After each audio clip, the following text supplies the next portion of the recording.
Hello and welcome to the all-new Marvel Roundup, the Southgate Media Group's guide to the Marvel Comics of the Week, part of the Channel 52, part of the Nuff Said podcast.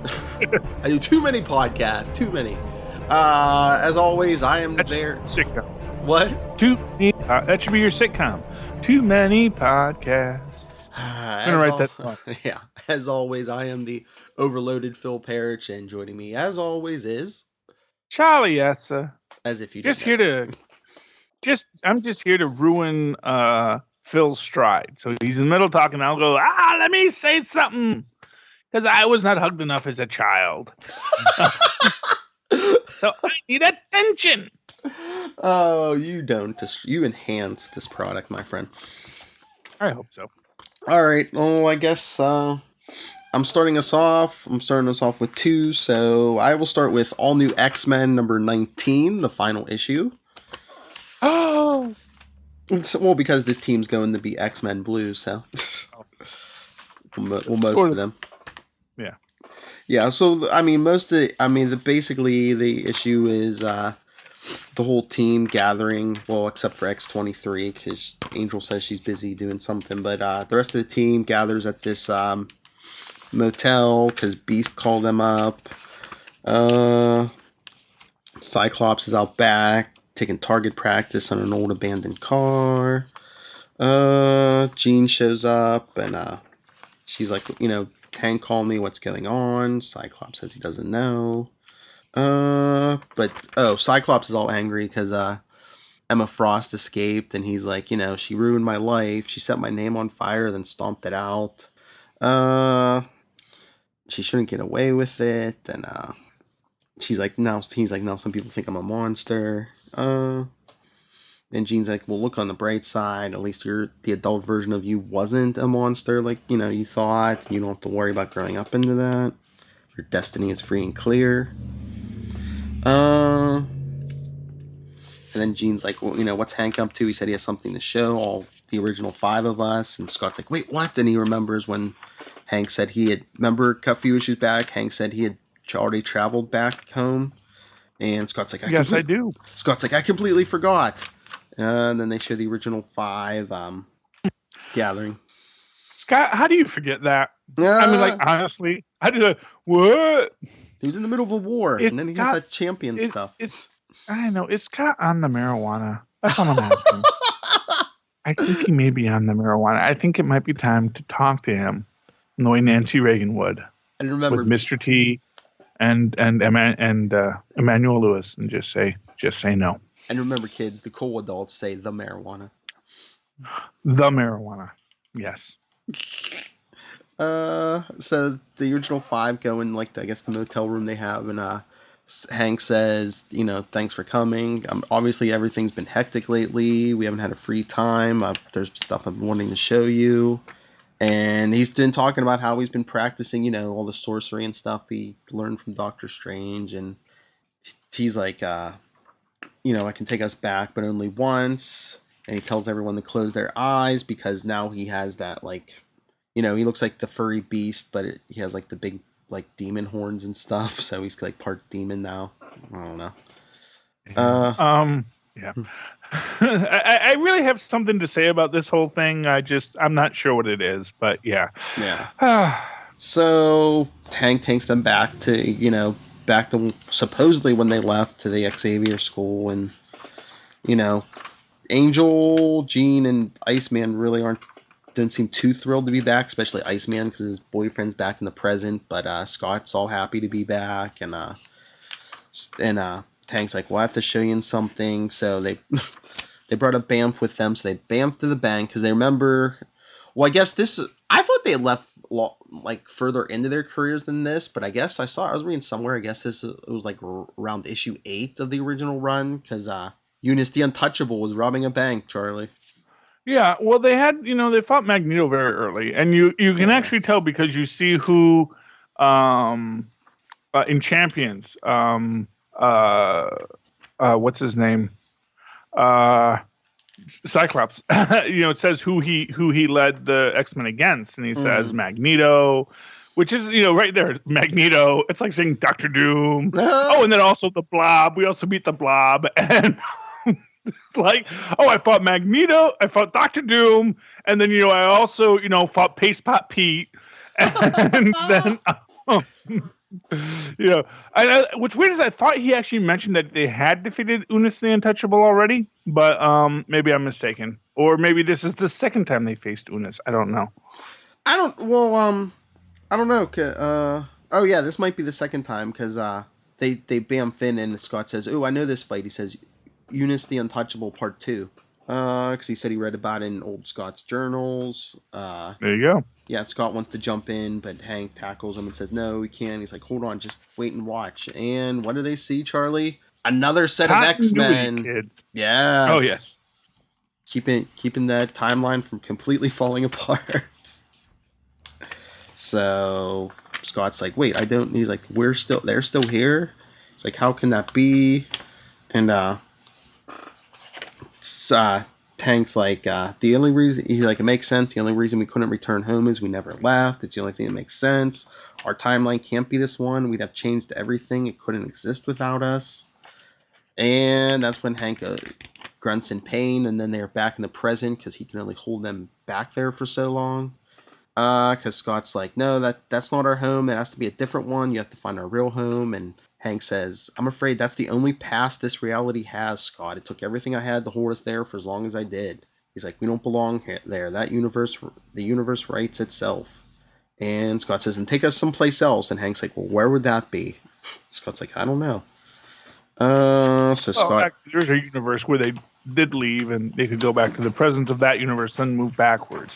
There is actually a way to get there. It's just got to do a sideways, then you got to go left, then down. Yeah, but do you really think that? I guess there could be like an alternate. But I was gonna say, could they have come from this original timeline? But after Secret Wars, like Franklin or whoever, so the timeline doesn't completely fall apart. So, Well, the original idea was so just to take us back 20 years ago when this first happened.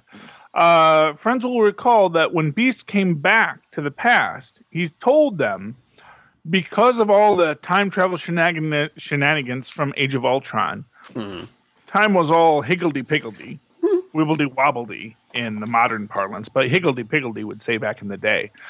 Time was all higgledy-piggledy, and he said, so right now I have this window. I can go back in time, I can bring you forward, show you what the world is, so you can decide not to do all that.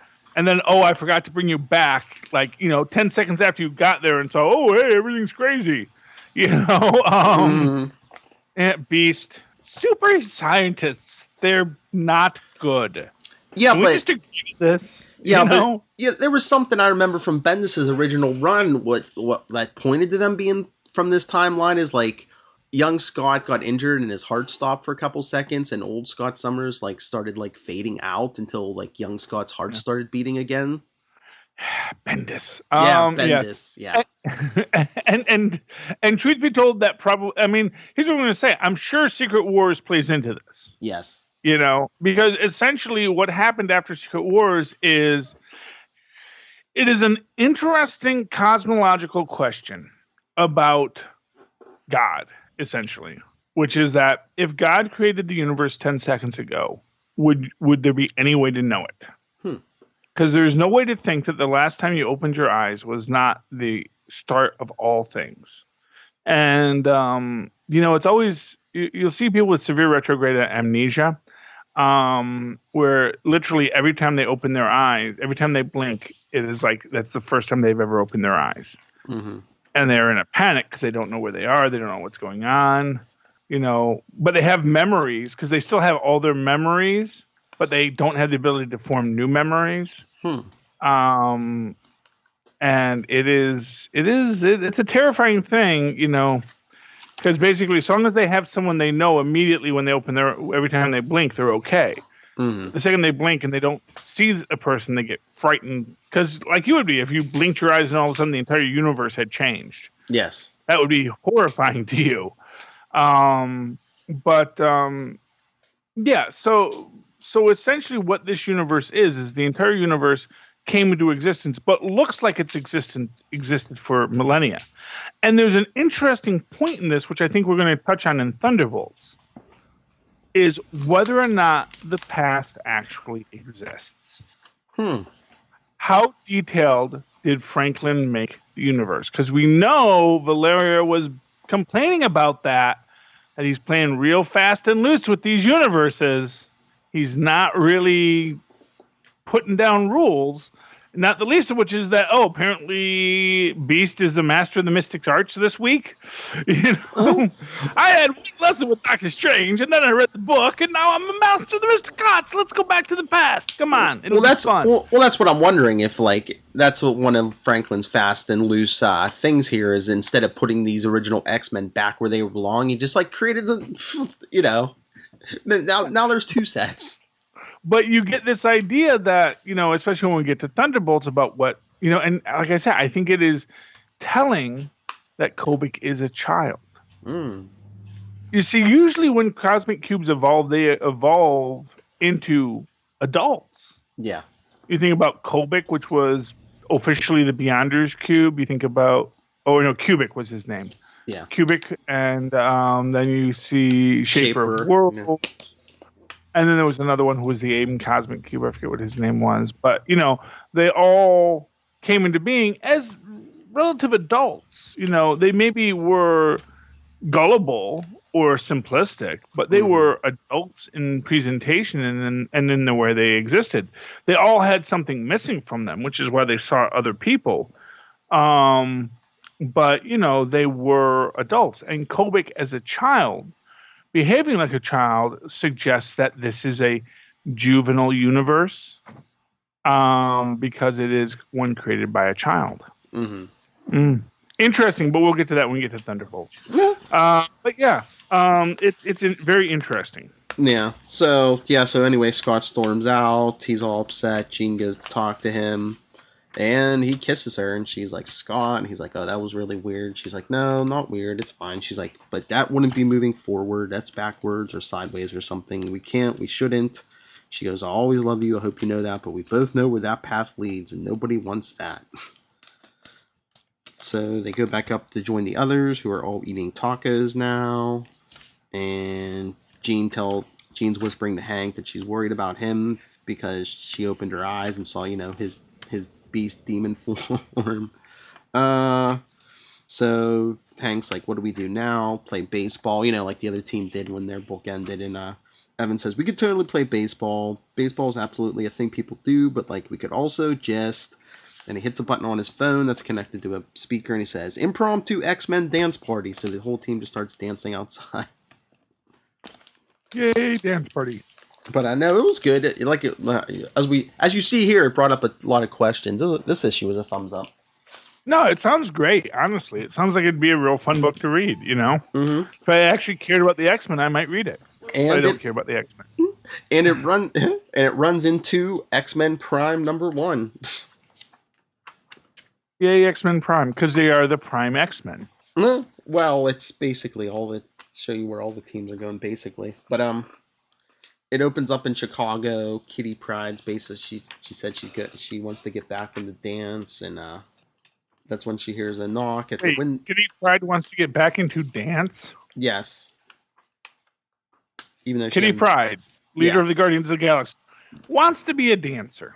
Well, I guess I think she was it ballet or whatever, because that's what it looks like here. No. She definitely danced. I remember when she danced when she was young.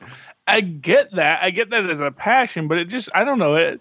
And I guess maybe I see, I want to go back to a simpler time. But to me, that's just all nostalgia, man. Yeah, I think it's about her finding herself, because she's she even says, no more guarding the galaxy, no more romantic entanglements with men named Peter. Yeah. Hey, that's her type. Mm-hmm. But she hears a tap at the window, and there's Storm, and she says, it's wonderful to see you, we need to talk. And basically they go for coffee, and Storm wants Kitty to come back, because Storm says she's leaving the X-Men, because she's like, they were... She's got a new book called The Crew that she's going to be on, and she really doesn't have time to do both teams. I don't know, but she just she's horrified with herself that she resorted to violence over the whole Inhuman thing, and Kitty tells her she's being too hard on herself. Yeah, that's when she says she's leaving. Yeah, this sets up all the X books because then they jump to a boat off the coast of Madapur, where I guess I don't know if immigrants are trying to sneak in the Madapur, which I'm thinking, why do you have to sneak in the? I thought I thought Madapur was completely corrupt. Why do you have to sneak into it? Well, I thought, that's why you have to sneak in because it's very corrupt, and so otherwise you have to pay a lot of money to go into Madapur. true. Is it Madapur or Madripoor? I always pronounce an R in the middle of there for some reason. Oh, it is Madripoor. Yes, I'm sorry. That's how I guess I pronounce it Madapur in my head, but yeah, there is an R in there. It's a silent R. It's okay. But I guess one of the guys bringing in these refugees wants to start getting violent with some of them because he's telling them some of them haven't paid up yet. When the attacker gets attacked and they're saved by Lady Deathstrike. Oh, that lady. How's she doing? Well, she has to jump off the boat and swim the rest of the way to Madapur, where she's met by a woman named Carla, who says she works for an organization who they respect her talents and attributes and they like to offer her position. And she tells her you should join, you could kill all the mutants you'd like. And Lady Deathstrike says, what if I say no? And Carla says that's not really an option. That's when Lady Deathstrike stabs her through the chest. I know where this is leading. Well, she gets shot. Well, then they shoot some kind of missile and knock out Lady Deathstrike. And that's when Carla stands up, gaping hole in her chest. And she's talking to, I guess, whoever she works for. Someone calling her from Washington, D.C. And Carla says, we'll be off the grid in 30 seconds. Don't worry. We profiled her for a reason. She's a psychopathic loner, and no one will miss her. And whoever she's talking to says, yes, no one will miss any of them until it's too late. And there's a holographic image of Lady Deathstrike, Domino, Warpath, Sabretooth, and Old Man Logan, which that must be the setup for Weapon X, the Weapon X book. Yay, Weapon I. Weapon X's. Weapon 11. There we go. So then they show Kitty goes back with Storm to the mansion X Haven where it's still in limbo. Kitty goes to check out her old room if she's gonna stay there, but someone's already living in there. It's Colossus. Dude, little creepy Colossus. Well, he says I guess there's some damage to the mansion when they teleported to limbo. He says his room was damaged. So I don't know. And I spent so much time in this room. Wink, wink. No, but I made it weird. I'm sorry. Well, it's kind of awkward between them. He walks out. Kitty keeps checking out the rest of the mansion, and she hears Jubilee's baby crying, so she's picking up the baby and talking to Jubilee. Then she sees some of the kids playing outside, and she's like, she needs to blow off some steam. She's gonna check out the danger room where it looks like the original 5 X-Men are working out. And yeah. And Jean Grey's yelling at everyone to stop trying to protect her.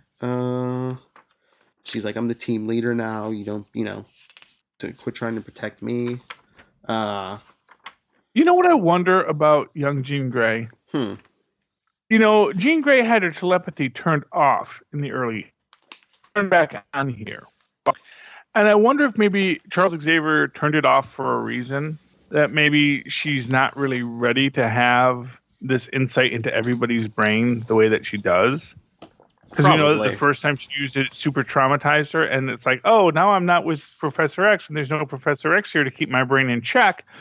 So, which maybe suggests that maybe Professor X had basically been quieting her powers for a long time because he knew how powerful she was even then. This is a good headcanon, by the way. So write it down. Write it down, people who are writing this book. Yeah, I wonder if she's going to go be overpowered by her telepathy soon. I don't know. Yeah, that's a good point. But yeah. So of course they're all talking about how they were pulled. They don't belong in this world. They were pulled out, and Angel says how they were pulled out of their original timeline, and Hank McCoy says, I'd like to point out that the very statements you're making would indicate that I had nothing to do with our time displacement. And he says, We all know it's a version of me from this timeline, journeyed to our era on a recruitment mission. What we don't know with any certainty is if his timeline and ours are one and the same. We tried to return to the past, that didn't work out as expected. Our timeline displacement, all the many changes we've all gone through, these things haven't caused reality to crumble. He says, relax, X-Men, we haven't broken reality. And meanwhile, Kitty's in the control room. She's all mad. She's like, wait. She's like, you tell me you guys aren't running a simulation without someone spotting for you. And then Jubilee's looking at the controls. She's like, wait, everything's out of sync here. And that's when Jean says something about leaving this message. And that's when Kitty phases into the danger room. And pause sequence, message playback commencing. And it's because the kids... Gene says, Hank set it up to run in a loop until you came. This is a pre-recorded session. Hank set it up to run in a loop until you came calling. Sorry for the deception. We just knew you tried to talk us out of what we're about to do. It wouldn't take much. We're not staying. We're already gone. We believe in what you're doing. We believe in the school, but I don't think any of us really believe this would even be our school. Anyway, we got something that we need to take care of. It's stupid and dangerous and might get us killed, but we've gotten pretty good at surviving the experience. We'll be around if you need us, but for now, this is goodbye. Our blackbird is waiting for us. And Kitty's like, where the hell did they get a blackbird? From Scott's dad. Maybe. They got him in the first place. Yeah. And then later outside, Kitty reunites with her good friend Magic.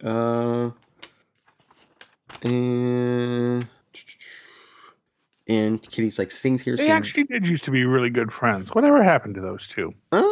You know, it's time and people go on and do different, experiences. Yeah, time the trolley makes fools of us all. Well, remember, Kitty was in Excalibur for a while, so she was living in England for a while, so.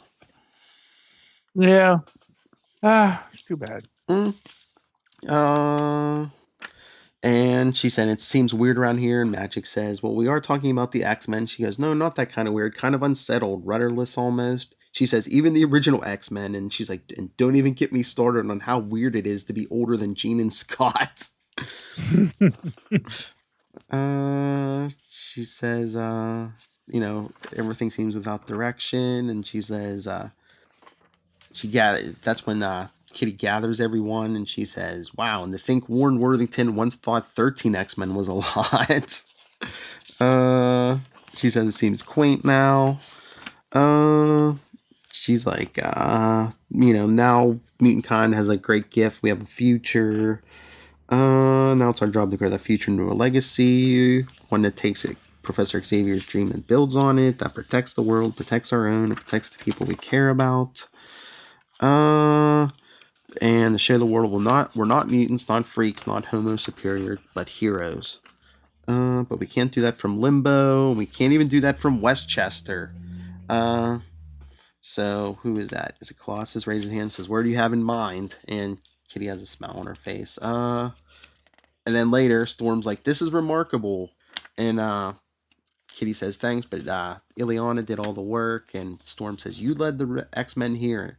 It's as it should be. The student has become the teacher. The recruit has become the general. And Kitty's like, I guess I am. I kind of am in charge now, aren't I? Storm says, indeed you are. And Kitty says, awesome, because my next act as leader of the X-Men is to order you to stay.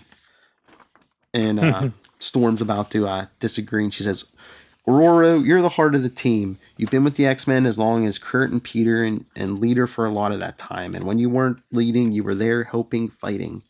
All your decisions, even the ones you've been questioning with the war, the Inhumans, the decision to move the mansion to Limbo, they were born out of protecting the X-Men. We're not losing you. We can't. We've got too much work to do. And where is the mansion now, Charlie? I'm going to give either nowhere or the blue area of the moon. No, it's on Earth. It's in Central Park.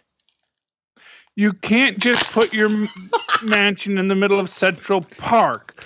What is this? When X Factor put their spaceship into a building, I mean that was actually a lot they owned. I think, I know, but it was like taller than public property. You can't just put the mansion. Honestly, these guys got to get Jen Walters on the phone right now because you've got all sorts of zoning things going on. yeah, we want to be in New York. It's like, yeah, good. You got $8 billion to pay for a middle of Central Park property? No, sorry. Those X-Men, man. Kids. Those X-Men, man. They swing around their mutant parts wherever they like. I'm telling you. Yeah, well, you know what? And that's why nobody likes mutants. No, I'm telling you right now. You know what? Reed Richards, he paid rent at the Baxter Building. He had insurance. True. Everything nice and legal, because he said, you know what? I know that, you can't just sit here and be, oh, well, we're superheroes, so we're going to say what we do and do what we're saying and everything else. And it's like, no, man, there's rules and regulations. Otherwise, people hate and fear you. Mm-hmm. See also why people hate and fear mutants, I mean, yes. Tony Stark, it's like, hey, I moved into my mom's old place. It's a nice place. It's good. It's got a lot of room for us to hang out. Mm-hmm. I mean, Kitty Pride. Is Bendis writing this? No. Well, I mean, this was like a one-off special because X-Men Gold and X-Men Blue and Weapon X and all the books are spinning out of this one. Okay. Yeah, I know. I'm just saying it. It's like, yeah. You can't put. First off, can we just talk about plumbing and electricity for a few minutes? Hey, she technology. That's all I'll say. She are technology, me. The poop got to go somewhere. Okay. Hey, the electricity got to come. Hey, do the X-Men poop in the woods? Of course. Yes. Well, apparently now they do. Now they poop in the middle of the Great Lawn because they just said, "Hey, you know what? We own this place now." Because we're the X-Men. What you gonna do? What you gonna do? That's right. It's like, well, we're gonna evict you. First off, we're gonna impound the mansion. And that's now New York State property. And y'all got a week to vacate. You need a place to live. We'll put you up in a nice homeless shelter. There we go. That's the next episode. That's the first issue is the X-Men had to move into the Y. And you got to do chores in the Y. They won't let you stay there if you don't clean, if you don't follow your chore wheel, clean the kitchen. You have to show you're making initiative as a homeless person to move forward. They're very judgmental at the Y. But, you can't put the expansion in the middle of Central Park. Mm-hmm. I love it. And they own freaking Westchester. They could just put it back in Westchester. That's not far. They want to be front and center, Charlie. Yeah. Then pay rent. Oh. Lots of buildings for rent in New York. You could have come to New Jersey. You could have come to New. You know what? Here's what I'm going to tell you. They could have put that in Branchbrook Park, just a block from my house. And you know what? We would have said, okay, that's cool, X-Men. We're in Newark. We could use a superhero team. X-Men, you are now Newark's premier super team. Sorry, Ms. Marvel. We could have done that if you wanted to, Kitty. But no, we got to be New York. We got to be all, hate that New York. Oh, New York is what we got to be. It's like, come to Jersey. We accept mutants in New Jersey. That's all I'm saying. Okay, so what's your first book, Charlie? Oh, my first book. Well, let's start off with Occupy. Take Back Justice. Occupy Avengers. And it's interesting. You looked at the cover and you saw the guy in the wheelchair, and you kind of thought that the two Native Americans from the first arc were coming with them, but they're not. Because it's a different guy. And actually, I forgot to look this guy up. Wills Walensky. I don't know who this guy is. But now I know you read this book, Phil. Yes, of course. How long did it take you to figure out the big reveal? You know what? It actually caught me by surprise. I was like, what's up? I was like, are they like some kind of creatures? Are they some kind of immortals who like made a deal or something? But yeah, no, the ending took me by surprise. Yeah. Well, you know what tipped it off for me? And I'll be saying, I didn't know for certain until we got to the reveal. But the tip-off is when the mechanic is talking to the sheriff, he's talking about the van. He says, looks like something the Fantastic Four would drive around in. Or it says, the Fantastic Four wouldn't come here in a million years. Even Force Works never came to this part of town. And I I don't know if ForceWorks. Maybe that was. I don't know if that was actually during the expansion that ForceWorks was like. Remember the 50 state initiative? I don't know if ForceWorks was put in Iowa or not, but yeah. It's a real great bit here. And we see these men in black who have been, we see at the beginning, you see these men in black tracking people down and blasting them. It's a blast. It's a blast. And we see that basically their van they got from Maria Hill, I believe, has broken down.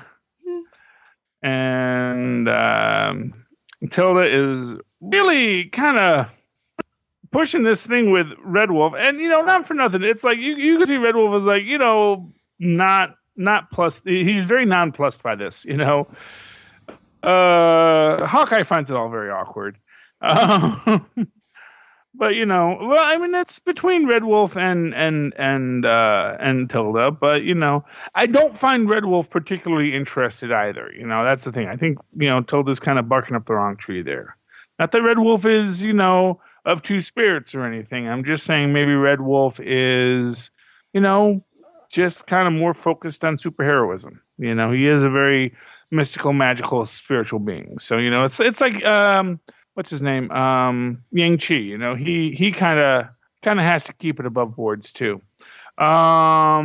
Basically, the whole town realizes, and it's hard to see who the narrator is here. I think it's supposed to be the sheriff. I'm not sure because it's kind of weird because they kind of go back and forth as to who the narrator is. But it's basically all stuff about I've lived in this town my whole life and all this kind of stuff. You see this truck driver leaving Dunkstown being tracked down by the cops, by the men in black. They asked him, and we see that they find a picture of a girl at Lenny's Diner in Dunkstown. We see that Hawkeye owed Manifold money. A lot of money apparently because there's like a big stack of hundreds. So. Man, there's a lot of money to be made in superheroism, apparently. Apparently, Peter Parker was doing it wrong all along. Because there is lots of money. These people are loaning each other, $100,000 here and there, between friends. And, the other thing that I thought was very cute was when Wheels Walensky shows up, the woman says to her husband, I think it's that guy from the X-Men. Oh. I guess they don't get the news in Dunkstown that that guy's dead, unless they were thinking it's the guy who was the Technomorph, who I kind of almost thought maybe that's who that was supposed to be, but I know that he's Asian. Remember the Technomorph from X-Force in the wheelchair? Oh, I forget his name, but yeah, he was cool. He was a very cool character. He could turn matter into any kind of technology he wanted. Which says, oh, you are an Omega level mutant that no one has realized is an Omega level mutant yet. Good to know. Okay. Oh, hey, but I looked up Wheels Walensky, if you like a quick thing here. Wheels Walensky is a member of the Wolf Pack, a team of adolescent kids who fight all that is wrong in their home in the South Bronx, although it is wrong. Who fight all that is wrong in their home in the South Bronx, although at times falling prey to it themselves. Wheels is called so because he necessitates a wheelchair for reasons never clearly stated. I believe the reason is because he can't walk. Well, you know what they mean. They know why can't he walk? I don't know. From the looks of this, I guess there was a Wolfpack miniseries. Looking from this cover, it looks like maybe 80s or something. Yeah, something that David Walker once read. Yeah, I was gonna say that, and it looks like maybe some issues of Marvel Comics Presents. Yeah. Well, that's cool, man. Good for the Wolfpack, and good for Wheels Walensky. I'm guessing he and Tilda are going to stick around as our tech heads. Although, and again, one of these things, like, you have Tilda, she is like a super genius. Why is she not working on the van? Yeah. Anyway, the folks in the town have decided that, the Avengers showed up because They're out to get them because they're very worried about all this. The sheriff is saying we can't lose our heads, we can't be paranoid about all this. And we see that Red Wolf is out for a run, and we see Tilda at the diner, ready to basically murderize everybody. And then the Men in Black come in and zablast the waitress. Interestingly, that they don't zablast the townsfolk. Wheels hands Hawkeye his bow. Tilda realizes that, what are these people? Wait, what? They're not humans. The people who have just been killed, they're Skrulls. Says, tell me or I'll kill everyone. It says, how many more are there? Tell me or I'll kill everyone in this town. And, it's a beautiful book. It really is when you think about it, because it is about falling bass backwards into adventure, which of course is a trope of all comic books. But more to the point, what I love about it is just that it is this fact that the Avengers, or Occupy Avengers, are now going to defend this little town of Skrulls. Mm-hmm. Because, this is a Skrull refugee town. And it's like, yeah, we know we're illegal. Yeah, we know we're not supposed to be here. And yeah, we're hunted by the people who we defected from. And you know what I hope? I'm really hoping there's going to be some nice bit in here about, like, Fantastic Four, I think it was number 3, when they actually get the Skrull cows. And the Skrulls who are there say, we hate being Skrulls. We want to be anything other than Skrulls. Mm-hmm. Because it's the thing in the world. And, people have, like, called it out as, like, just horrible self-loathing. But you know what? I could totally imagine if you were in this race ruled by dictators that, and emperors and just this horribly monstrous repressive race that the Skrulls always were depicted as at that time, that a lot of people that were forced to serve maybe really hated being there. And they come to Earth and told to integrate, and then they turn into humans, and then they find out that humans ain't that bad. Mm-hmm. Well, maybe I'm just slow, but I just you saying this, I'm getting the point David Walker's getting to is like he's making the comparisons to these Skrulls and Muslims. That not all, some may be terrorists, but but now this town's going to get attacked because of the actions of a few other Skrulls. Well, yeah. I mean, I don't even know if it needs even to go all the way to terrorists on it. I think it's really just the people fleeing oppression anywhere. I think it can be much refugees. And honestly, a lot of refugees are coming from, nations with a lot of terrorists, which is why, the whole travel ban is kind of seen as pretty dark in some circles, because it's like, these are the people that are trying to escape that. Mm-hmm. These are the people that are trying to make a better life, because no one wants to leave their home. They leave their home because where they live has been taken over by, horrible people. And, now we have to leave because there are horrible people in charge. So, yeah, I mean, you know what? Yeah, what? I'm gonna call this my pick of the week. Ooh. Yeah, you know why? Because all things being equal, again, like I say with David, he's taking something that on its surface is very light. Mm-hmm. And he's finding depth in it and some beauty in it and some intellect in it that I do think a lot of people miss. And so, yeah, Occupy Avengers is definitely going to be my pick of the week this week. It has an old school throwback with the Skrulls. And like I said, I hope to goodness they somehow tie this back to that original Fantastic Four invasion group.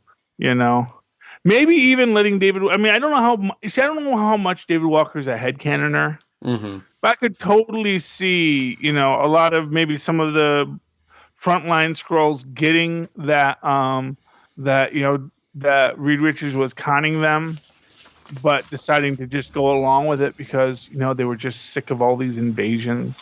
This constant expansion of universes into these podunk worlds, because you think about it, you're an invasive alien species, and you come to Earth at that point in history where they were just starting to get metahumans and nuclear weapons, and it's like, you know what?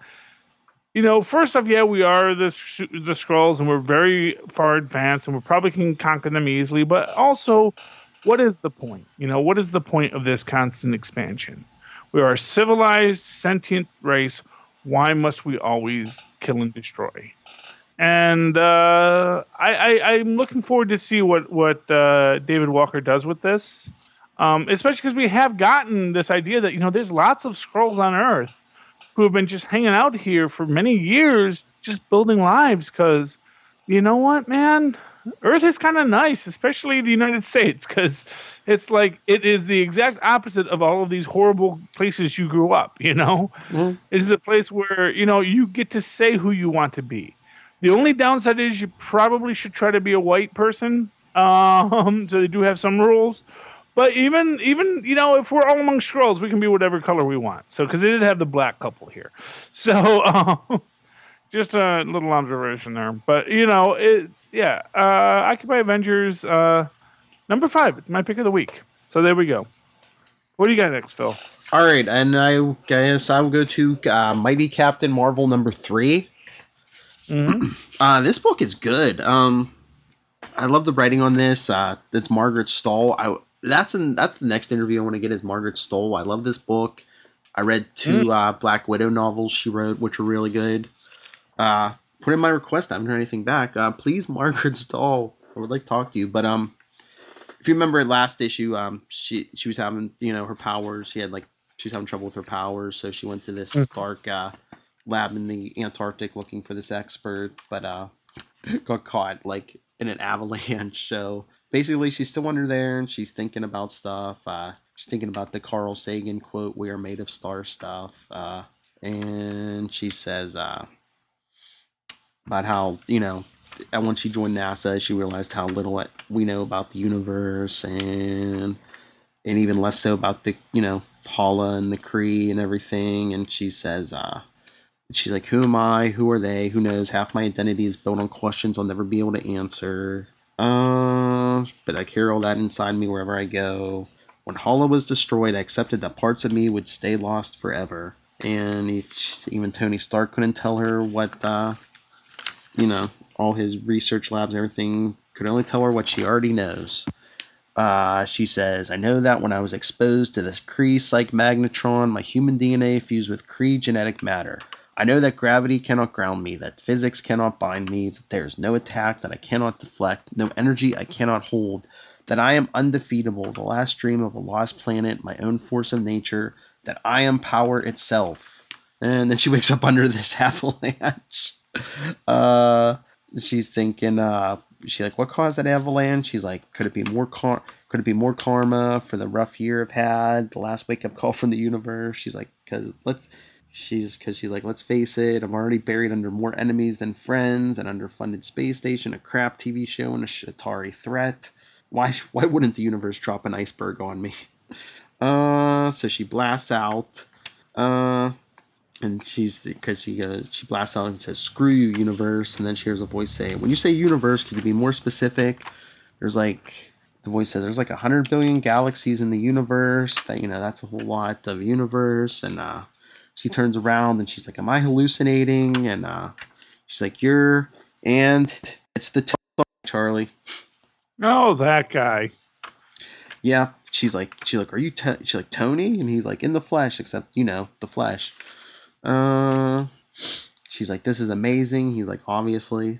And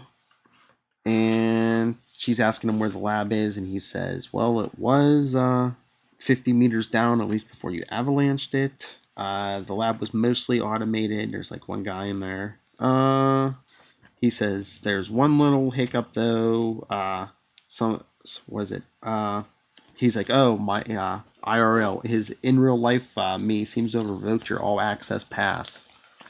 Because don't ask me where Tony Stark got this, but there's some kind of it looks like an ice monster attacking Carol.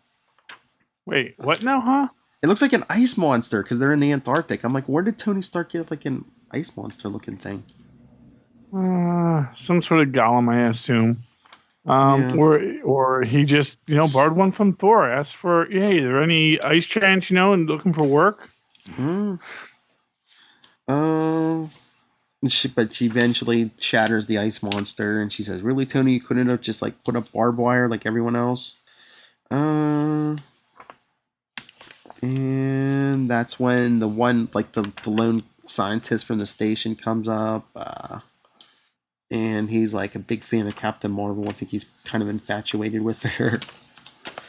Uh-oh, that So ends poorly. Sure. yeah, so him, Captain Marvel, and AI Tony go down, and because once she says well, I guess he's a virologist, and she says, how are you with alien virology? Uh, and she says her powers haven't been behaving weird. Where's the part? There's an interesting part here. There's like uh, there's some kind of like genetic change going on in terrestrial and extraterrestrial populations.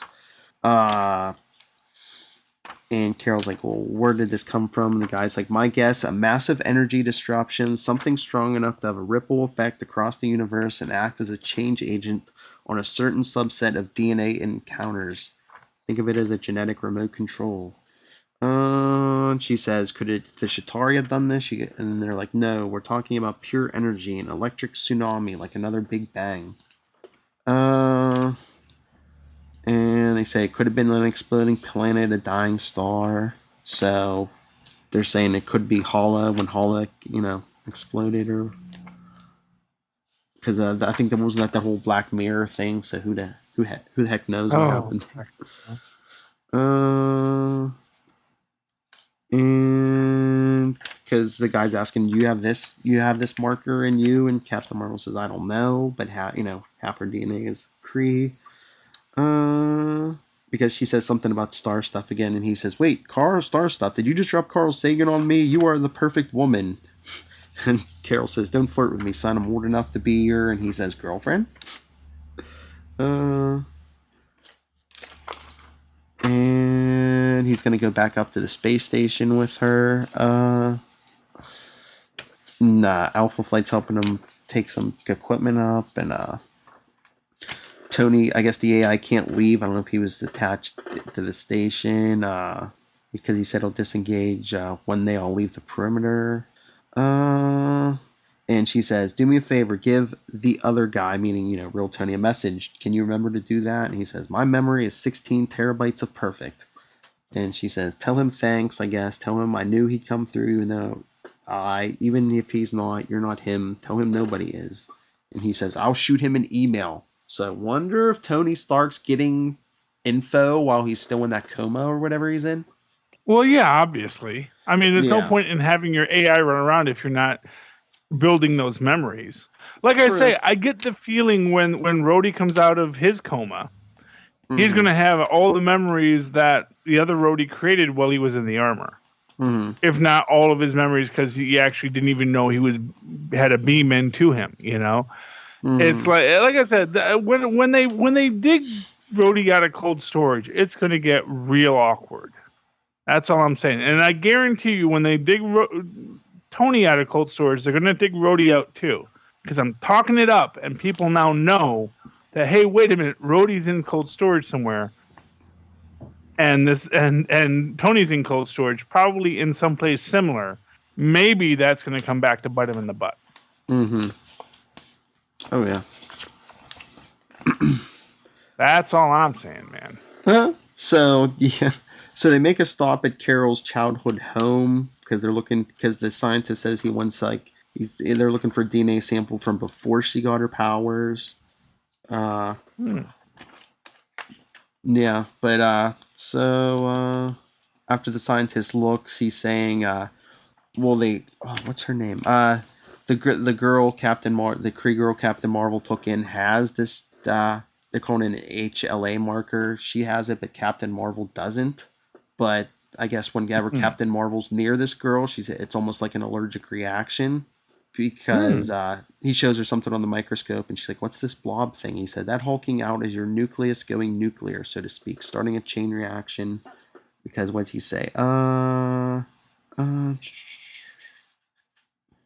where's that part? In the presence of the HLA trigger, your self cells lose the ability to control their responses.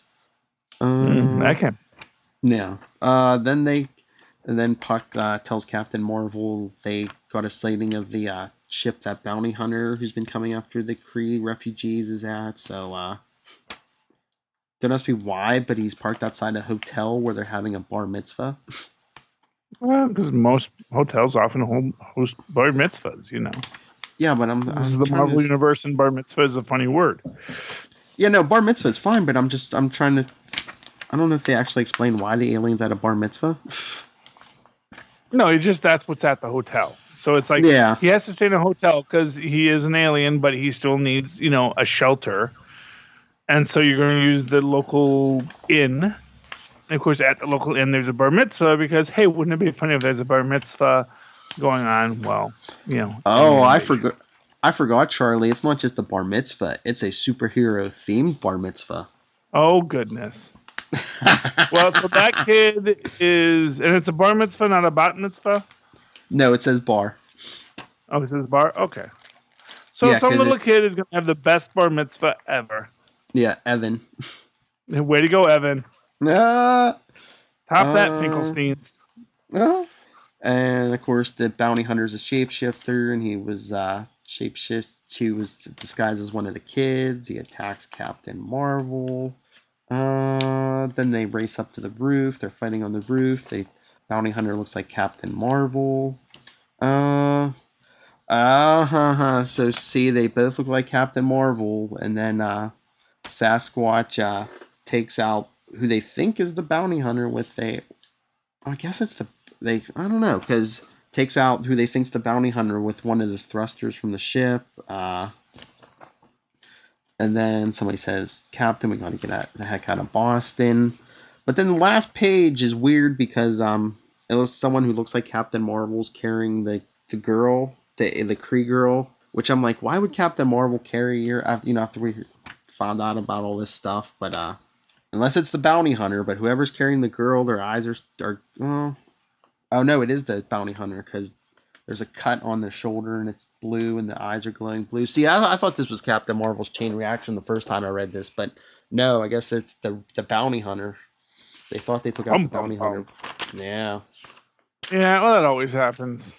That's why you take them both out. Whenever you have, we both look the same. How can you tell us? Okay, well, I guess I'll have to shoot you both. Exactly. Or they did all these. They just did all these tests on her DNA. It's like, hey, you just want a shapeshifter. Standard protocol should be, let's take a sample of your DNA to make sure you're the real Captain Marvel. Well, yeah. We have your DNA right here. We could test it 2 seconds. Yeah. Well, Yeah. Reasons. But the issue, like I said, I've been enjoying Margaret Stoll's time on this book. Yeah, but that's all fridge logic. That's like Old Man Logan. It's like there's a lot of things you can nitpick after the fact. There's a lot in any film, any story. You can nitpick it after the fact, but in the moment, you're like, oh my goodness, I didn't see that coming. And that's what's good, because the story, when you're reading it, it's like you should only be able to say, wow, that was obvious and predictable if you're not reading the story. But if you're in the story and it blows your mind, and that's what a good writer tries to do. Because every plot twist is obvious. Every plot twist is either obvious or ridiculous. There's no plot twist that isn't either obvious or ridiculous. Because either they gave no hints and then they spring it on you and you're like, wait, what? Or they gave a bunch of hints or a couple of hints that you caught and then you're like, I knew it all along. But the mark of a good writer isn't whether the plot twist is ridiculous or obvious. It's whether or not when the reveal goes, you enjoy it. And if you enjoy it when you get that reveal, then that's a good writer. Because there's no such thing as a good plot twist. Because it's always one or the other. And it's always going to be something they either set up so that you could find it or something that they hid so you couldn't find it. So, like, when Bendis does a plot twist that Tony Stark's father's some dude, yay, some dude, and his mom's some lady too, that's a ridiculous plot twist because he did nothing to set that up prior to that moment. Now, whether or not that winds up being a good plot twist is whether or not when you read it, you're like, oh, it's this dude. Yeah, Bendis didn't do that. Just to give an example. Bendis. We love him, though, because he's a really good comic book writer when he's not trying to do a plot twist. That's what I always say about Bendis. It's like, Bendis is a guy, he's like a great comic book writer. But then he tries to do some, like, big thing. And you're always like, that's not your wheelhouse, Bendis. Your story, you know what? Bendis is like Stan Lee, man. Stan Lee is like, he's a workman. It's like, let's just tell stories, create characters, make it, boom, boom, boom, boom, boom. Let's keep them turning out. Let's make another story and make another story. And there, Bendis shines. He does fantastic dialogue and great character interaction. Mm-hmm. But he wants to do some big hidden reveal. It's usually, not that amazing. You watch. Bendis is listening to this, and he's gonna come on our show one day, and he's gonna be like, "So you guys don't like me, huh?" I dare you, Bendis. Call us out, Bendis. Yes. No, please call us out, Bendis. We'll say Bendis instead of Bendis. We'll give him the Jim Zub treatment. We'll be like, this Ryan Michael Bendis is a great kid. Honestly, well, like I said, I actually do think that Bendis is actually a really good writer. I actually really think he is a great writer. I think that sometimes he just oversteps where he's great at, Mm-hmm. And in a way, here's what I'll say. Bendis to me is kind of like Stephen King. Stephen King, you read his books, they don't have a lot of plot twists. Stephen King is not M. Night Shyamalan for the most part. Stephen King is like, there's a monster, and here's what the monster does, and here's everybody dealing with the monster. And now we've ended the story. Either the monster won or the monster lost, but now that's the end of the book. And every minute you're reading Stephen King, you were just enthralled in it. And there's no real left fields. There's no real anything. It's just really straight down the middle of just really fantastic writing. There are people that do curveballs and there are people that do fastballs. Bendis should throw fastballs. Maybe a slider now and again. But curveballs, that's a unique specialty, And hitting a curveball is even a greater specialty. So, you got to remember the guys that can hit a curveball, M. Night Shyamalan gets a lot of flack because he likes to throw curveballs. But not every curveball you can't hit every curveball. That's why you throw curveballs. So, anyway, that's my little dissertation on this in the middle of our show because, hey, we're only at an hour and a half and we've only done, 3 books or 5 books or something. All right. So what book do you want to go to, Charlie? Let's do you want to do Thunderbolts or you want to do Infamous? It's your turn, so whatever you want to do. Well, okay. I'm going to go with Infamous first. So I want to save Thunderbolts for last because I think you got a lot to say about Thunderbolts. Yeah. I want to give you that opportunity. And speaking of Bendis. And again, this was a good book. Mm-hmm. Infamous is a good book. I don't have Infamous on my pull, Bendis. I'll be honest with you. I loved the way that you get these character beats. You get these nice... And here's one of the things I loved about this. They don't play Ben as a dimwit. Mm-hmm. And they actually play Ben in a really honest and solid way where he's like, that was a good burn. I'm not even mad at you for that, When Doom throws some shade at Ben, and Ben is like, you know what? Because he basically says, I gotta, every day in my life that I don't punch your nose into the back of your face is a triumph of will for me. And to which, Doom says, if you were ever to do that and I were basically a vegetable, I would still be your intellectual superior. And it's actually interesting because like every time people are like throwing shade at Ben throughout this, he's like, I'm not even mad at that. I'm not even upset about that. I get where you're coming from, which again shows that Ben is way smarter than anyone ever gives him credit for. Like I said, he is a test pilot. He has a master's degree in engineering. He is the Wallowitz of the group. But Wallowitz, in his own way, is maybe like the best adjusted and smartest of everyone. Not for nothing, Wallowitz married a pretty girl who was also super intelligent. You think about like that. Like, who is the person who actually has found the way to balance both their nerdery and their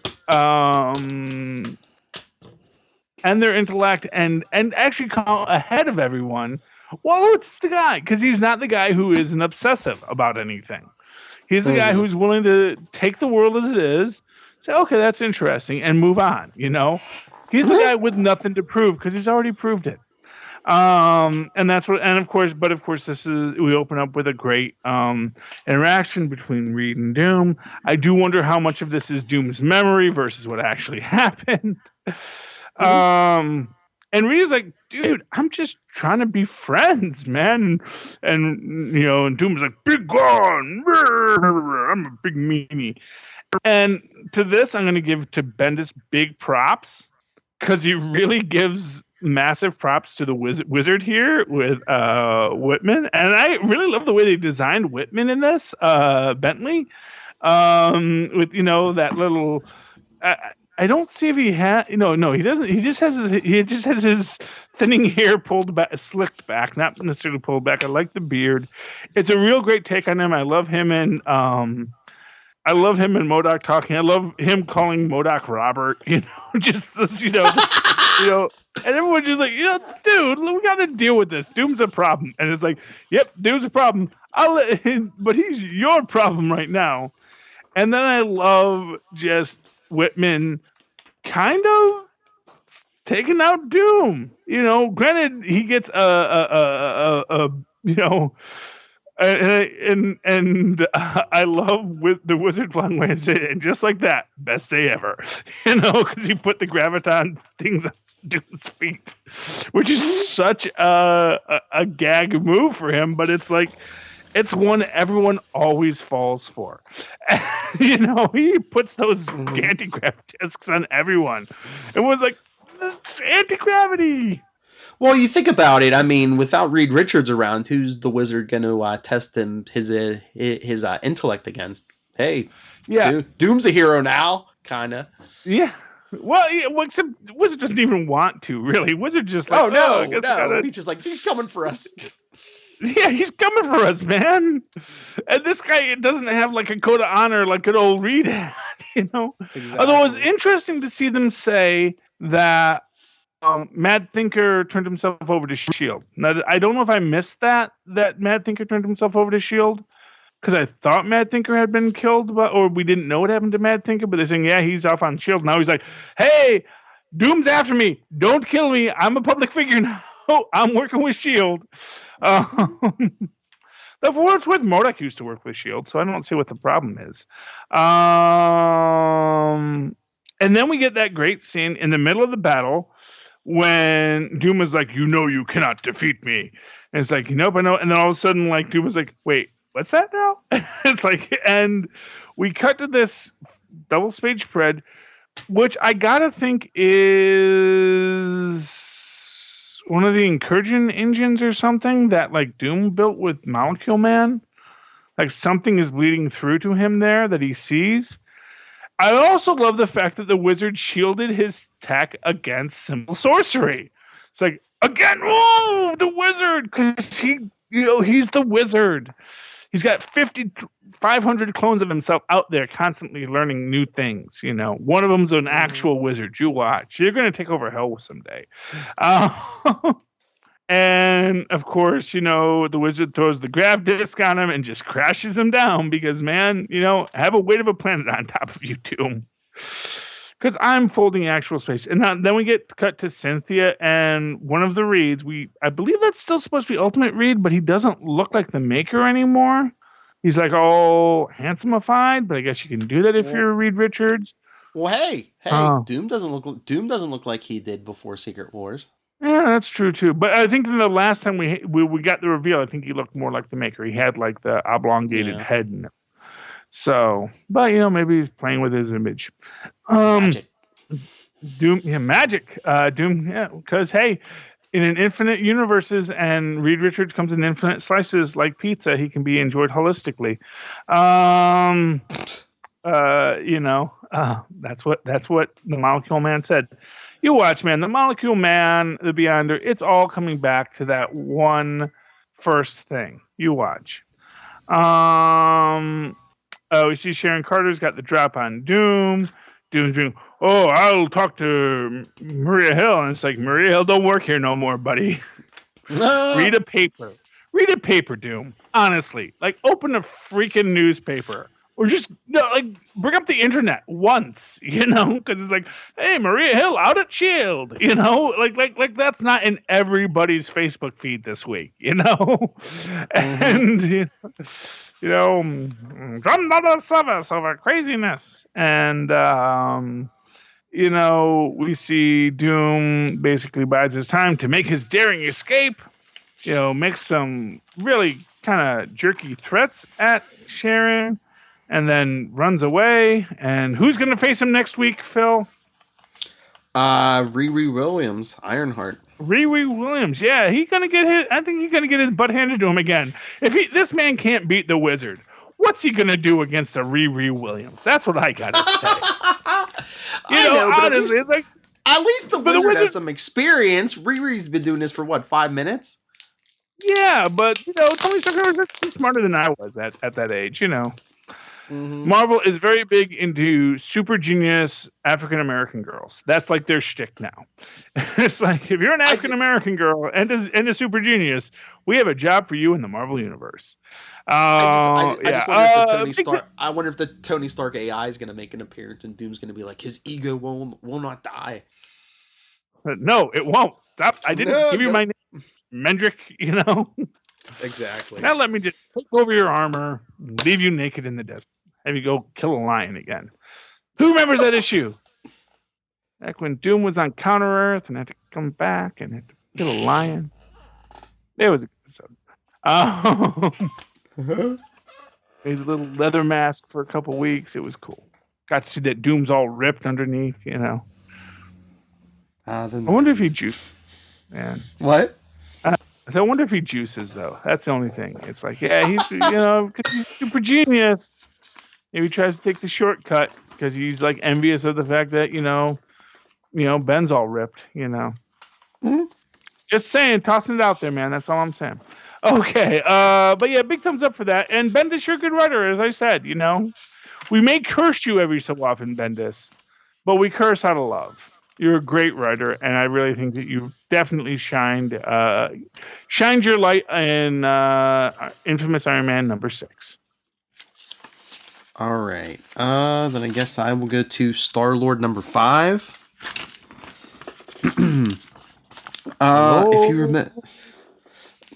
If you remember last issue, the Black Cat and her gang had kidnapped Greg, the guy who worked at the bar. So Peter and Greg's dad, Edmund, remember the elderly gentleman, they told Black Cat to pull this heist she wants done to save Greg. Edmund has those those like superpowered gloves and boots from like the beginning of this issue. He's walking from one rooftop to another in New York. And Edmund's saying, he just came out of retirement to save Greg, and then he's going back. Then at the bar with no name, Shocker's back, because remember he was with Peter, the whole Black Cat thing, and he's like telling everyone about Diamond Head, and he's like this place is supposed to be our sanctuary from bleeping heroes picking us off. Whatever's going on, it's not right. And that's when Black Cat and her gang come in. She's like, for those of you who've never met me, my name is Felicia. You may know me as the Black Cat. I practically run this town, and I definitely run this bar you've enjoyed for so long. And she's saying there's a traitor here who's been selling your secrets. And she says, let me wipe all your bar tabs clean. And all you have to do is eliminate the traitor. She says, eliminate Javelin. It's an older lady. Javelin? Yes. Okay, then. What does she Yeah. do? I don't know if she has any powers. We'll get to that, but they show I guess it's Javelin's penthouse that Black Cat wants Peter and Edmund to break into, which they start to do. With some high tech gadgets Peter has. Yeah, at the bar, Javelin's telling everyone take it easy. She's playing you all, and the wrecker says, "Don't care. Javelin's paying me. I'd say take it up with the cat, but she's sashayed out of here like she had a hot date." She says, he says, "You though, you got a hot date with Mai," and that's when Javelin kicks the wrecker away, which I don't know. So I'm thinking maybe she must have some super strength or something because she knocked the wrecker down. Well, I mean, that would require super strength. I wonder if is she like maybe like an old school, like Golden Age hero or villain? Maybe she looks like it because she looks like she. I don't know if it's just the artist, but I mean, she kind of looks like what's her face? Remember from Ant-Man? Oh, what was her name? The older lady. Oh, yeah, Morgan, Ms. Patriot. Yeah, Morgenstern. Yeah, yeah. This is what yeah, she Ms. kind of. That's what she Morgenstern. kind of looks like. Yeah. Hmm. Interesting. So then, so everyone starts ganging up on her, and she says, "If you love breathing without a tube, back off." Final warning. And the Gray Gargoyle says, "Can't speak for the others, but the Gray Gargoyle, he loves beer." And then he gets 3 claws and sticking out of him, Charlie. 3 claws. Oh, is that Old Man Logan Yeah. again? Yep, he's like, maybe I ought to stop. He's like, maybe I ought to stop drinking in bars. And Javelin's like, who are you? And he's like, name's Logan. Your pal Pete asked me to hang out and keep an eye on you. And he says he suspected some trouble and wanted me to be your weapon ex machina. Oh goodness. He goes because he's wearing his patch. You know, when he's patch, he says, "I'm in disguise." And she's like, "The patch?" And he's like, "Not bad, huh?" So they're fighting all the villains. Battle. According to Wikipedia, Javelin is one of the Space Knights from Rom, but that could be a different Javelin. So this may be a new character. And then they show Greg being held by Black Cat's gang until Daredevil comes to rescue him. Yay, and Daredevil. then in the middle, and then in the middle of the heist, Peter and Edmund get the safe open, but the Black Cat shows up. And he's like, Peter's like, "What are you doing here? We're supposed to bring the goods to the bar." And she says, "Oh, honey, I didn't want you to have all the fun. I just wanted you to deactivate the security so we could take what we want." As you do. And he's like, "You're a master thief. Why'd you have us do this?" And she's like, "It's true. I could have done this myself, but I run things in this town now, and being in charge is all about delegation." And then back at the bar, battle. Javelin and Logan get surrounded until Shocker, Melter, and a couple of the other villains jump in, and they're like, Shocker's like, "Bleep you guys. This place is supposed to be our sanctuary. This bar has rules." And some dude who has an 8-ball for a head, because there's a guy with an 8-ball for a head. He says, "Yeah, it doesn't matter who owns it. No business in the bar." That's an MC2 villain. His name is yeah, his name was Oddball. Okay, I think I remember that. Yeah, man, I don't know, man. This whole pose. I mean, there may be another 8-ball villain out there, but I don't remember an 8-ball character in the Headmen. And he would be a Headman. The closest you had to that was, of course, the Orb. So, but like I said, I know there was an 8-ball villain in MC2 who was one of he was a Sparta Girls opponent. But interesting. Yeah, so with the villains' help, they take down everyone in the bar, and then Javelin's asking Logan what's going on, and he says, "Not a clue, I'm just hired muscle." And she says, "I see, so tell me, do you come cheap?" And I'm thinking, I wonder if Old Man Logan's finally going to date age appropriate now. Well, hey, you know what? Old Man Logan needs to date, Yeah. Because honestly, I don't even think that Jean Grey sees him in that way. I mean, not for nothing, my friend sees Hugh Jackman in that way from the Old Man Logan movie.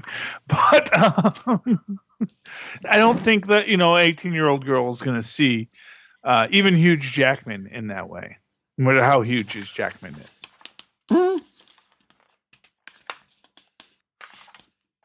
Yeah, Hugh Jackman. Got a huge Jackman. Everyone knows that. It's well documented. I know. Anyway, back at the apartment, Peter's like, well, what's this all about? And the Black Cat said, well, I guess Javelin was the best of the best. I guess she was like a thief or something. She says some of the valuables are for my crew, but Javelin kept up to date notes on how to break into everywhere that counts. And Edmund's like, let my son go. And the Black Cat says, I'm going to need an experienced thief to go through these addresses with me, so I'm afraid Greg is going to stay with me longer. And Edmund's like, that's not going to happen. And then two of Black Cat's gang get disarmed by billy clubs. Daredevil shows up. And Edmund says, does this mean? And Daredevil says, he's safe. Took me a while to track him down, but so they're taking out the gang. Black Cat takes off, so Peter takes off after her. They're up on the roof. And he's like, I'm having a rough time lately. He's like, I'm stuck on this planet, arrested, a bleeping love life. And Black Cat says, why do you even care? You're just a bartender. And he says, but I'm still Peter Quill, damn it. I guard the galaxy, and that includes bars and penthouses and people. He hits her. He says, I quit. That's what hits Black Cat? Yeah, he like knocks her down, yeah. Oh, wow. Was it like across the jaw, or was it like a shoulder hit? From the angle, it's hard to tell, but I'm thinking it's some kind of headshot, but they really don't. Yeah, I mean, no, hey, she's a supervillain. She can get punched in the jaw. You can punch a female supervillain in the jaw. Yeah. That's okay. They really, if you're a villain, really you can punch Wonder Woman in the jaw. It's just she's going to punch you back, and always remember that. Yeah. But then Abigail Brand shows up with some people, and Peter says it pays to know people. S.H.I.E.L.D.'s here to shut you down, and Abigail Brand says, I'm not really associated with S.H.I.E.L.D. anymore, but I'm pretty sure jewel thieves and kidnappers aren't that high on their list. And Peter's like, it's the Black Cat. She runs crime in New York. You should be thanking. And that's when Black Cat takes off, and she leaps over the edge, but Edmund's floating there in midair. He grabs her, and he says she can't get away with these. She can't get out of the grip these gloves have on her. And that's when Black Cat grabs Edmund by the jaw and says, "Don't you know you're not supposed to cross the Black Cat?" And I don't know if she injured him because I don't know if S.H.I.E.L.D. or whoever, starts shooting at her. But Edmund starts falling and hits a car on the ground. Ooh, and, that's gonna hurt. Yeah, that's the last page. But so you're thinking, does he survive? I'm thinking not, because next issue's cover is Peter looks standing in what looks like a field, and he's wearing a suit. So I'm thinking funeral. But does he have the gloves on? Who? Peter. No, he's just wearing like a black suit, and he's holding his Star-Lord costume over his shoulder. Because I realize what the point of the gloves and the boots are, in this idea of pinning a point in space. Mm-hmm. It's this idea that if you could pin something in a point in space, it essentially becomes Boulder. It becomes this invulnerable point, this immovable object. Yes. And if you can have something that is that immovable object, it does open that thing that, yes, you can, because you can decouple it from space and then recouple it to a point, so that you can move up things and you can have that super strength and invulnerability. It's actually, it was one of the things I've always said about John Romita Jr.'s art. Like when he draws people who are flying, there's this stiffness to it. But I've always said, I wonder if that's like an intentional choice by him to give them that stiffness in flight, because when you think about how non-propulsive flight works, it is probably just being stuck to a point in space, so that you're just sort of standing there, but you move through it. I don't know. Very interesting. Want to see who gets the gloves? That's all I'm saying. Mm-hmm. All right, you want to get to your last book? My last book. Phil, what is this book? Is this your pick of the week? Yeah, this is my pick of the week. Thunderbolts number 11. This was a really good book. Yes. Real close to my pick of the week. Like I said, you know what, Jim? I almost feel like I should make it a co-pick of the week because we do love Jim so much, and Jim did do a great job. But like I say, one of the big things I give to David Walker is the hill he's climbing, trying to pull Hawkeye back behind him to make it an interesting book. But he does it, man. That's what I'm gonna say. It's like, and that's like a book where you don't even have this huge focus on the cool character of Tilda Johnson. You just have Hawkeye sort of front and center as like the main protagonist, and then like Red Wolf and Tilda, who are kind of the more interesting characters, kind of in the background. But it still makes for a strong book because the story he tells is so great. But this is Thunderbolts number 11, part of our the Return of the Masters storyline. Bucky is back in the past, and he's like, "Whoa, dude, I'm back in the past." He says, "Oh, I forgot how much taller Steve was," which suggests that in his late teens, Bucky had a growth spurt, apparently. Because he was already 18, but then, between 18 and 25, he grew like another foot. So good for Bucky. He had that late life growth spurt that they, probably gave the engineers working on that dang arm. Just, what a day. Because, he's growing again. Now we must readjust the arm so it is appropriate. So one arm is not obviously longer than the other. I'm doing German accents, even though these were Russian scientists, because even though they were Russian scientists, they all learned German, and that's how they talked to each other, because there were probably some other groups there, so everyone just, responded in the German.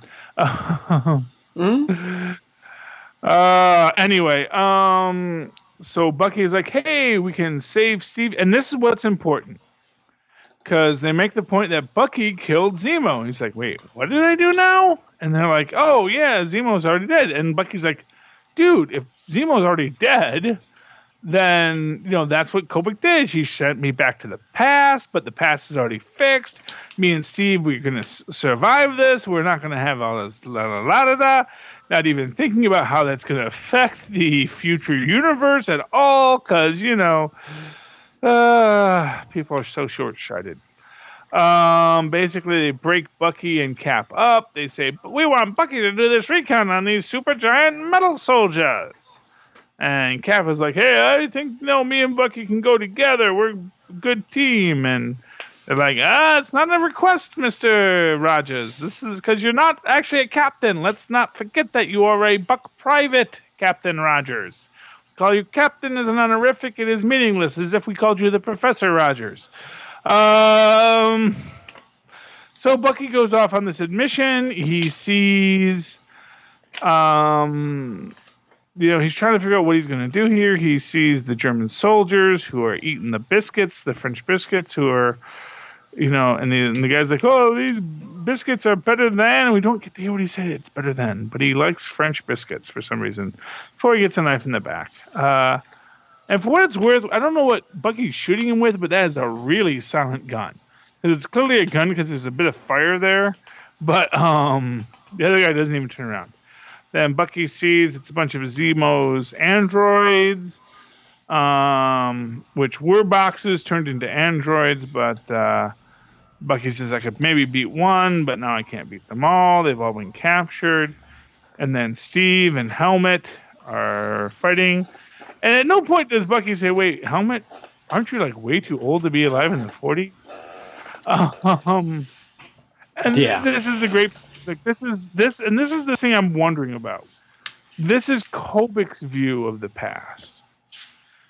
And is it really the past? Because obviously this is not the past that anyone remembers. So it is a manufactured past. It is not related to the memories people have. I was gonna say, is it an altered past? Did Kobik really alter the past? So but most people didn't know these a lot of these events took place, but Bucky was there. Bucky would know, wouldn't he? What it is, and this is why Kobik can do this. This is what's important about this whole thing. See, that's the thing about cosmic cubes. Cosmic cubes had infinite power, but I do believe they've always had a range. I don't think a cube could really alter the past in that way. It could bring someone back from the past, or it could alter things in some way. It could give you $1 billion, but it didn't usually do the paperwork. But let's wait. Loop this back to the beginning of the podcast. Remember how you were saying about how Valeria was, all on Franklin for, playing fast and loose with some of these universes, and you're like, is there a past there? Maybe there wasn't a real solidified past, so Kobik just slid hers in there. Exactly. That is exactly what happened. Kobik, there is no past, because that's the thing. There is no past. That's the thing. That is this big dark secret of the current Marvel arc. Is there is no past. There is no history. There is no anything in the past. That Franklin recreated the universe as best he could from the collective unconscious. But the minute you go to the collective unconscious, you know that's that is not a reputable narrative. That is not someone you can necessarily trust, because it is everyone's unconscious memories of things, and memories are always fault. And this is one of the things I don't know if it's intentional in the artwork, but it is interesting. Because, of course, Bucky doesn't say Hail Hydra. He's tied to the drone. And rather than Cap trying to save Bucky on the drone crashes and kills a bunch of soldiers. Now, why you sent that drone 50 feet, I don't know, but whatever. And then Kobik is like, you're ruining everything. You're supposed to say Hail Hydra, and that makes everything great. And basically, and this is what I think is interesting, is this fact that throughout this whole thing, Bucky has a half mask, and the half mask is very kind of, honestly, it looks almost organic in the way that it's merging on everything. Mm-hmm. And I kind of think that there's this thing here about the difference of Bucky and the thing is completely gone by the end of it. So I got to think there's some importance in that. And we flip back to this, because basically he says, you changed history. You corrupted Steve. I protected you, and you ruined everything. And we get Kobik saying, no! And essentially shattering the past. Next issue, Broken Toys. Now, again, there's this weird thing here about Kobik being a child. Mm-hmm. And what does that mean, that Kobik is a child, when most sentient cubes are, for better or worse, adults? And she acts like a child, and she talks like a child. And you think about Franklin as a character who is this character with an indeterminate age, much like Sharon Carter. Franklin is of indeterminate age. Sometimes he's like, oh, Uncle Ben, and da-da-da-da. And then other times he's like, well, Dad, I think that this is what we should do. What's fascinating is that actually, I have my son Ben and my son Tristan, and I have another friend's kid who lives in our house. And, we have this very nice dynamic. But the three kids, Ben and John are at the same age approximately, but their way they express themselves are very different. And then Tristan expresses himself in a very different way as well.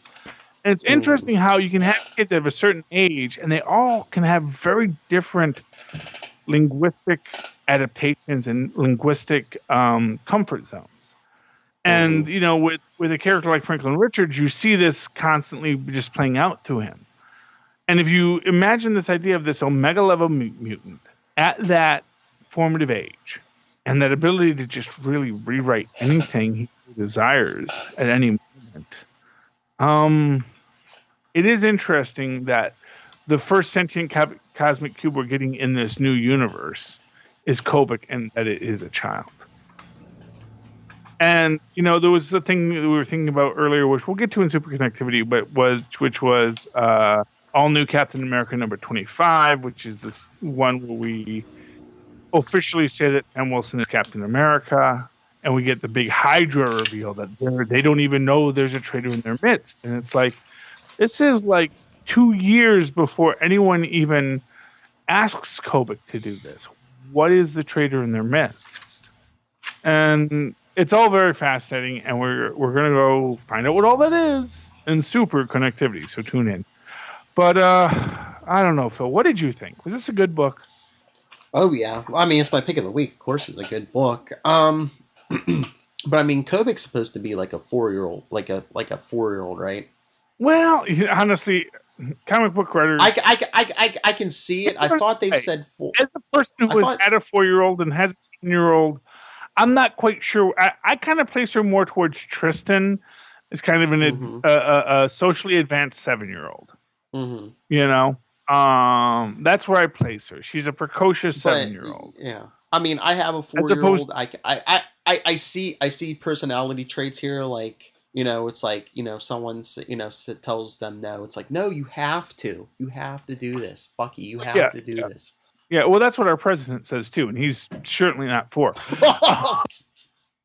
Everyone's like, no, we don't, but it's okay. All right. All that aside, it's like that age, they have one focus, and it's like, no. This is the way the world, the universe is supposed to work. No, Bucky, you can't do this. This is the only way. Well, exactly. She is, but of course, what she realizes, and this is why I want to say she's older than 4. She's a very precocious child. The thing about precocious children is they do understand when they can get logical fallacies faster than even an adult can sometimes. Mm-hmm. So the adults have the adults can live in their own logical fallacies, but the minute a child is exposed to a logical fallacy, they don't have enough ego to fight it. Mm-hmm. And what Bucky just did is said, "I'm Bucky. I fought Hydra. Cap was Cap before you. And he fought Hydra. Yes. You really want to tell me Hydra's the good guys?" And now what she wants to say is, because I see my kids do this too, is like, no, because this is the way I rewrote the universe. The Hydra are the good guys now. That's why we're all going to go murder the Red Skull. Because in this universe I've created, Red Skull wound up being the bad guy because there was no way to logically make the Red Skull a good guy. He winds up in charge of Hydra, but it's just because I'm going to create this world where Steve defeats the Red Skull. And to that extent, that's why she's mad. Because she knows that if Bucky had said Hail Hydra there, they were going to have this great, wonderful occurrence of the world. And it would be a good Hydra. And Bucky and Cap would have killed the Red Skull. Or she would have made the Red Skull just accept that, hey, I guess you're the better man, Steve. Put her there. What do you want to do to make the world a safe place again?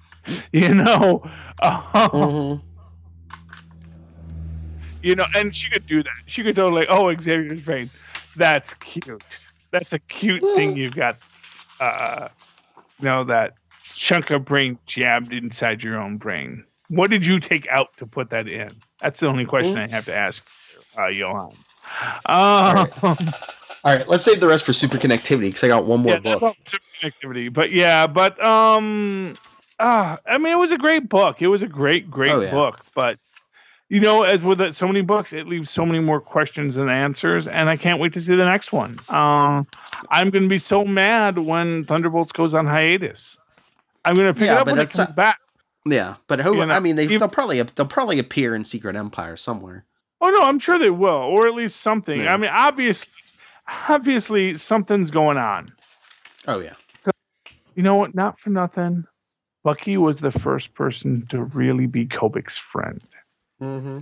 And when you think about the "It's a Good Life" episode, everyone's afraid of Kobik. Everyone's trying to manipulate Kobik.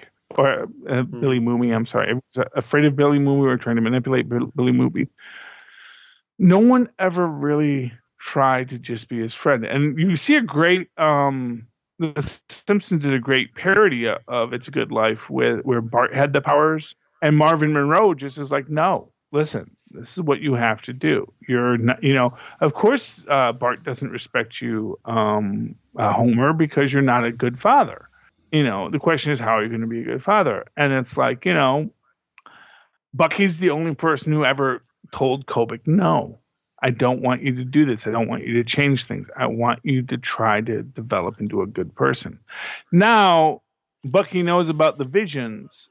I hope that comes into this. I hope that comes into what this storyline is going to be, and Smoke. Well, we're gonna have to see it. We're gonna see how deep of a reader Jim Zub was, and not for nothing. He would have to have been a deep reader later in that era, because that whole thing about the visions, helping cosmic cubes evolve, that was something that occurred many years later. Maybe after the guy was focused more on his writing than his reading. So I'm not going to fault him if he doesn't bring it back, but I do hope he brings it back. But yeah, we'll have to see what happens. What's your last? All right, book? But I got Old Man Logan number 20. Hey, that old guy. How's he doing? Remember, he broke into the raft last issue to get Asmodeus out, because he's like the only guy who send him back where he comes from. He said Asmodeus is like, yeah. He tells Asmodeus says, we must want something, and he's like, yeah, why else would I be here? He's like, I did my homework on you, Charlie Benton, aka Asmodeus. You went up against the Avengers a few times.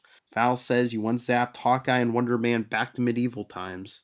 He says, I need a man with your particular skill set. I need you to zap me there and where I need to go and then bring me back. And the guy, Asmodeus asks him, why don't some of your allies do this? He says, they think it's a bad idea. That's why I had to resort to a piece of scum like you. Logan asks him to get him out of there, and Asmodeus says, don't you think if I could, I'd be out of here by now? He says, my power isn't inherent. It comes from my artifacts, my books and objects of power. And Logan says, that's why I brought you these. And Asmodeus is like, my costume, my scepter, but how did you get those? The Avengers took them a long time ago. And they show last issue when Logan went to the bathroom at Doctor Strange's house. He just wanders around the mansion, finds the stuff he's looking for, because that's how Doctor Strange's house works. Yeah, sure. Well, you know why? Because it's a magic house, and magic wants to get out. That's true. Magic isn't good or evil. It doesn't care if Asmodeus opens it or Doctor Strange opens it. It just says, hey, we're magic. We're trying to get out back into the universe. I know you care whether or not it kills a billion people, but quite frankly, we don't. We're magic. Yeah. So, yeah. So it's like, hey, this magic smells like Wolverine. Give a whiff. And it's like, there we go. But, yeah, so Logan says, do we have a deal? I know you magical types, your word means a lot.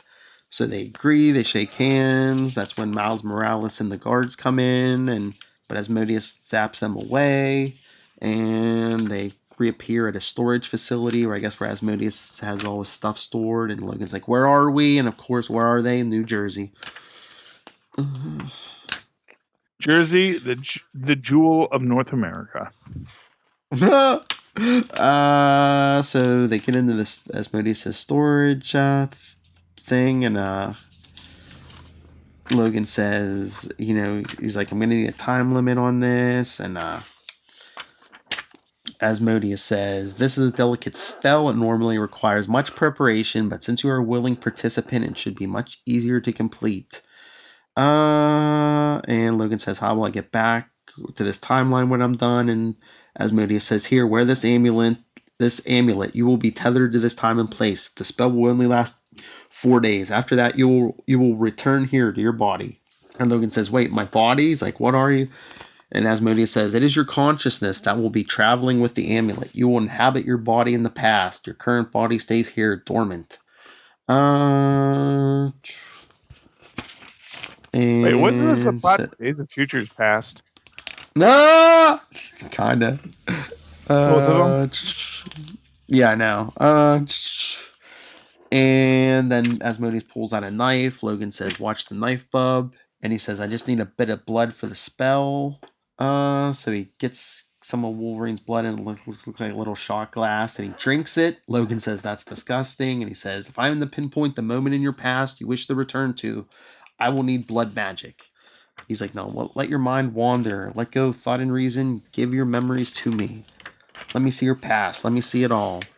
And that's when Logan's consciousness leaves his body and like goes up into some portal. And Asmodeus says, "Our bargain is complete. Though I confess I may have fudged the details a little. I said I'd send you to your past. I just didn't say which part of your past." And Logan wakes up bleeding in the snow.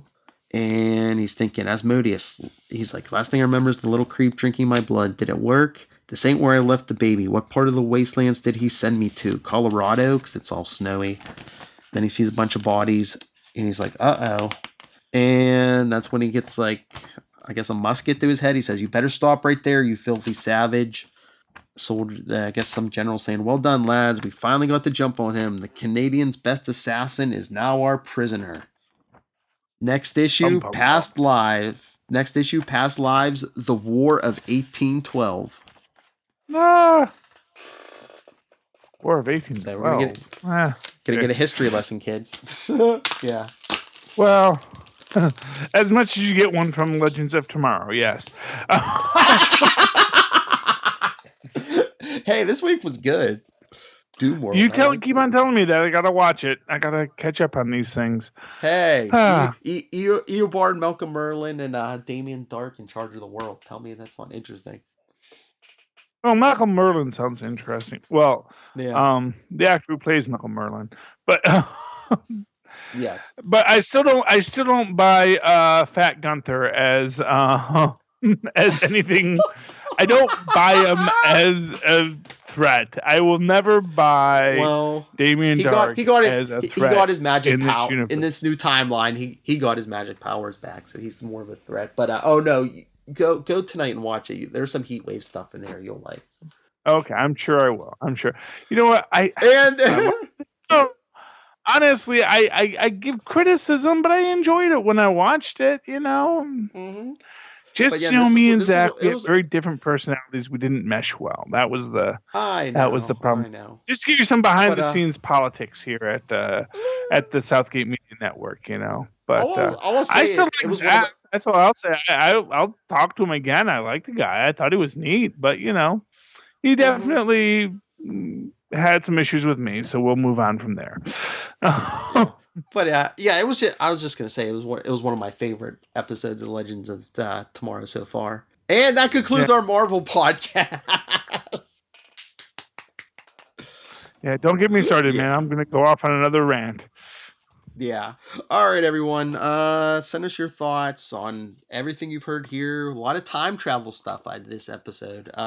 If you want to do a review of on any of the books we're not reading, Stockton, we haven't heard from you in a couple of weeks. Come home.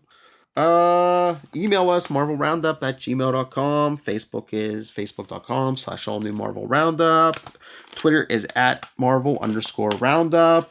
And make sure you follow all the shows on Twitter. At Marvel_Roundup, at Super Connect Pod for Super Connectivity, at Wade's World at Wade's World Pod for Wade's World, and at Super Connect, or no, I'm confused. At Nuff Said Podcast for Nuff Said in general. And Charlie, where can people find you? Well, you can always find me on the you can always write to me. Internet. Just write to me in an old-fashioned email way at superconnectivityblog@gmail.com. That's superconnectivityblog, all one word, at gmail.com. And, of course, follow me on the Twitters at Charlie Esser. That's CharlieEsser.